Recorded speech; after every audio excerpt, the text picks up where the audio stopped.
Check this, we got the shake sauce bottle. I gotta put a label on this still, but I think the color came out pretty good. I might make it a little thicker too of liquid. It's basically just these blank bottles I ordered off Amazon with some food coloring in it right now. I think it could be cool for like some ads and also just having, maybe I'll send it out to a few people that buy shake sauce just as a little something to have on their desk, like these like Lyrical Lemonade and like shoe stuff that I have up there. Yo, dude. It feels like I haven't sat down and actually edited something, done some VFX on a project in probably over a week now. It's gonna do that every once in a while. I was kind of forced to take a break because I was dropping shake sauce, wanted to make sure that all went smooth, and then also the editing contest, wanted to make sure that everyone was able to get the footage and answer any questions about that. So I've been focused on those two things for probably like the last week now. Overall, the contest and shake sauce went pretty smooth. There were a few bugs when I first dropped shake sauce that we had to deal with, which kind of sucked, but it's my first extension. Getting everything out to everyone perfectly was really, really high hopes, but now everyone has a working version of shake sauce and all those issues have been solved, and it's only been like 2 or 3 days since it dropped. So now if you're on Windows, Mac, it works. I think today's a leg day. I haven't hit legs at this gym yet, so I'm interested to see what they got. There's like 2 different gyms that I go to. This one's a little bit more old school. I think they have a hack squat machine, so I'll probably start with that and see where it takes us.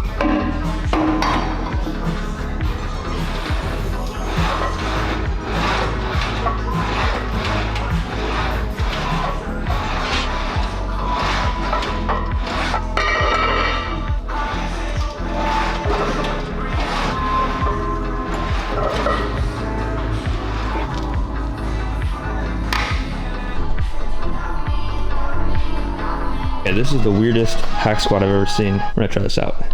Let's load up some weight. That was insane feeling. Look, it's a square too.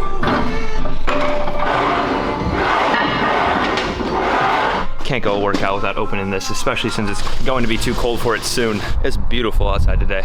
Feels amazing. So they have really good like motivation signs here, but this one up here is not good. It says ability is what you're capable of doing, motivation determines what you do, and attitude determines how well you do it. Motivation is not the word they're looking for there, because motivation does not determine what you do. That is determination or dedication, because you can be motivated to do something and do it, or you can be not motivated to do something and still do it. There are plenty of days where I don't feel like making a video or don't feel like going to the gym, which is motivation, but I still do it because I'm determined or dedicated. Even though there's good signs everywhere, it's still good to have strong definitions for words that you truly believe in. And as I've got older, I've realized how important it is to actually know what words mean and how to use them, because they really determine what you do in life and how you execute stuff. So just keeping a mental note of stuff like that is really important. I suggest if you're not already doing it, it's something that's like not really a conscious thing, just be cognizant of what words you use and their meaning. Make sure you have your own definition for the words, because some people have different definitions for different words. Motivation is not the word that I use for what determines what you do. One last workout I'm gonna do is leg curls. I did the leg press, leg extension, the hack squat, and now we're doing leg curls. And going back to that motivation determination thing, the reason it's so important, I didn't really get to that, is because you can easily say that you're not motivated to do something today, and if you think motivation determines what you do, then you can convince yourself that you're not gonna do it because you're not motivated. But if you know that it's different and dedication is what makes you do something, you can say, oh, I'm not motivated today, but I'm dedicated to it, so that's why I'm gonna go do it. Whether it be editing videos, gym, eating healthy, anything in life, that's why it's important. But they also do have really dope signs everywhere else. Success, nutrition facts, there's a lot of cool signs here. Let's get out of here. I gotta clean out my trunk. Bro, I got fireball shooters back here. This is from last winter snowboarding. I still got them back here. I gotta clean this out.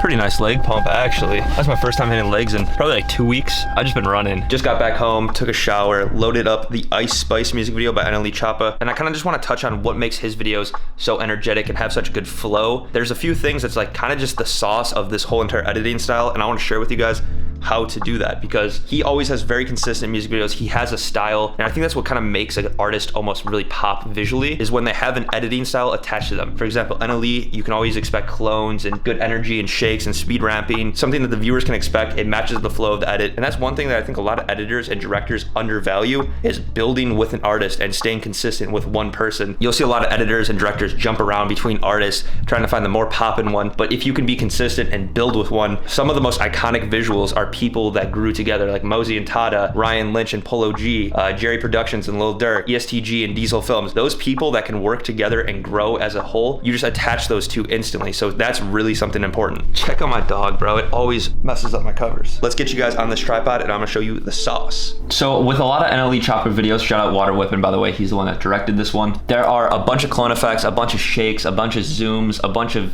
just energy overall. But once you add in the clone effects, if you just have the clones by themselves, it's gonna feel off. That there's not gonna be the energy, there's not gonna be that sauce. So adding stuff like speed ramping, zooms, shakes, all that stuff is gonna help level up and make those clone effects feel a lot more like real and like they're supposed to be there. You can see almost every single time there's a clone hit, there's some kind of shake, some kind of zoom in to amplify the effect, and it's not just the clone moving off screen. I see a lot of you guys struggle with that, especially if you just started editing in After Effects and stuff. It is a little hard to break down everything that's happening in a music video. So inside a different comp, I have 4 clips loaded up. They're pretty bland, not much speed ramping or anything to these clips, except this one right here, there's a little speed ramping. So we're gonna go through, add some speed ramping, add some shakes, add some zooms to make it have the energy. That way when you add the clone stuff in, and you add your other effects in, it feels whole and there's energy and it matches the song. So inside of After Effects, I'm gonna use the time remapping feature. I'm also gonna right click on our clip and go to frame blending and make sure that's on pixel motion. That's just gonna make everything really smooth. And for those of you guys that don't know how to use time remapping, basically these keyframes are where the clip starts and ends. So if we were to add one in the middle, just to give a basic rundown and move it to the left, this first section here between these 2 clips is gonna be really fast, and then this is gonna be slow motion. So adding that on, it looks really ugly, but you can see the first half is him bouncing up and down really quickly,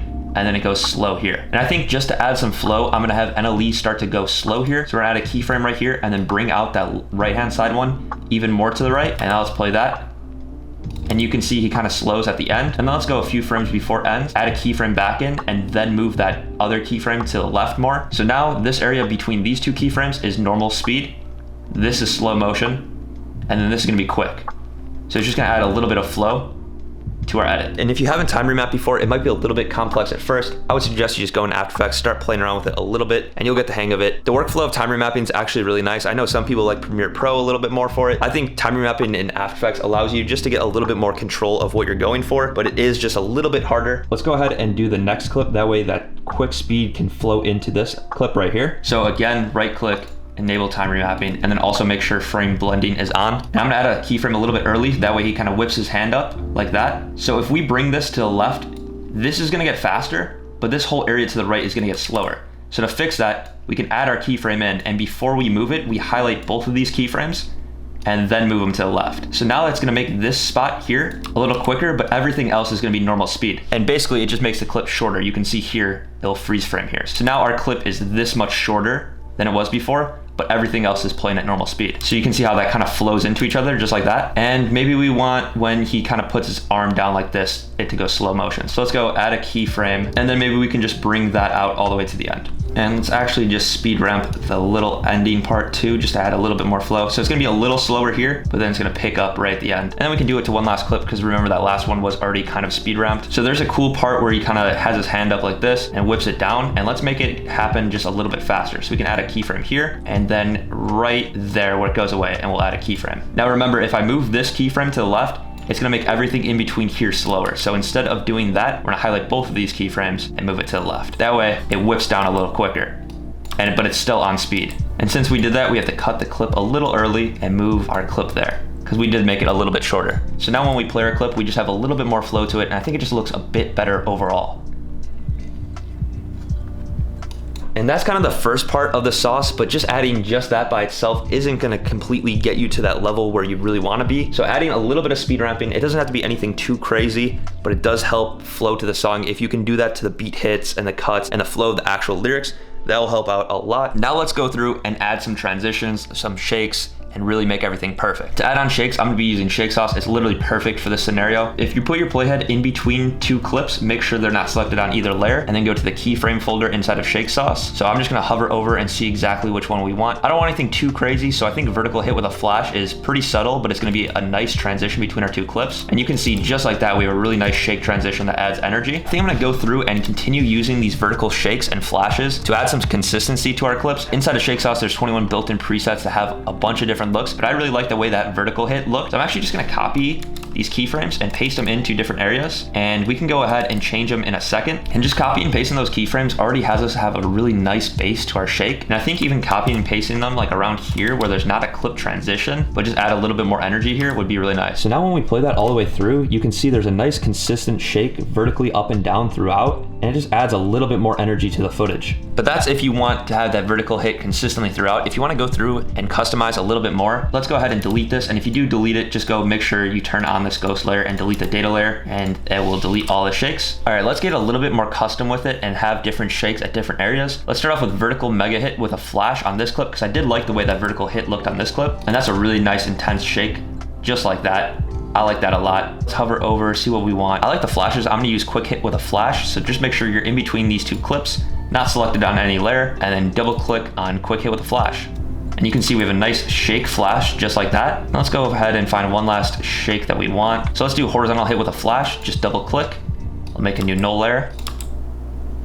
And just has a little bit of that energy. And since this clip, we don't have a transition coming in, I think just adding light XY shake on just the clip itself is just gonna add a little bit of that energy to the clip. I really like the way that looks, especially with this transition here. And my favorite thing with shake sauce is once you apply these shakes, they're fully customizable. So for example, let's say we didn't like one of the shakes, maybe, let's see, this one right here. So let's go press U on that null layer, go to the keyframes, and let's make it just a bit more intense with the brightness just a bit more. And then once we get that rendered out, we have a little bit more intense of a shake here, and I just like the way that looks. So overall, we added some speed ramps, some shakes. I think the last thing I'm gonna do with this clip here is just add some kind of zoom with shake sauce on this clip. Maybe when he starts putting the flashlight on the gun down a bit. So like right around here, I'm gonna keyframe the scale. Let's go like 5 frames forward and scale in a decent amount to like 130-ish. And then let's easy ease those as well. We have some nice shakes, some nice transitions, speed ramping.